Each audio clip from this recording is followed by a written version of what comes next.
Tire changing gone wrong. This happened last weekend, and I still can't decide if I should be proud or just worried about my dad's sense of direction. So, my car had a flat tire, and I figured it was finally time to learn how to change one myself. Dad was thrilled. He's always said, every grown man should know how to change a tire, which is high praise coming from a guy who once put windshield wiper fluid in the radiator. Anyway, we gathered our tools, popped the trunk, and Dad got that let's teach a life skill gleam in his eye. Things started off normal enough. He showed me how to loosen the lug nuts, after a 10-minute rant about lefty-loosey, righty-tighty, and we jacked up the car. That's about when Mrs. Henderson from next door wandered over. She'd parked her identical blue sedan right behind mine. Dad, not missing a beat, waved her off with, just teaching the boy the ropes. Mrs. Henderson nodded, probably assuming ropes were involved in tire changing.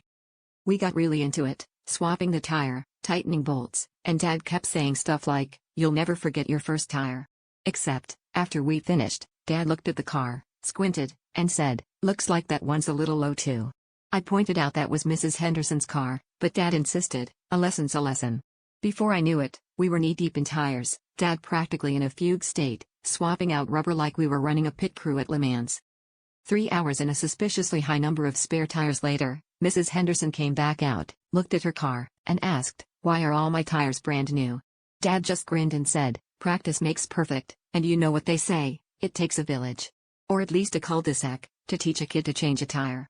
But hey, at least now you're on a roll."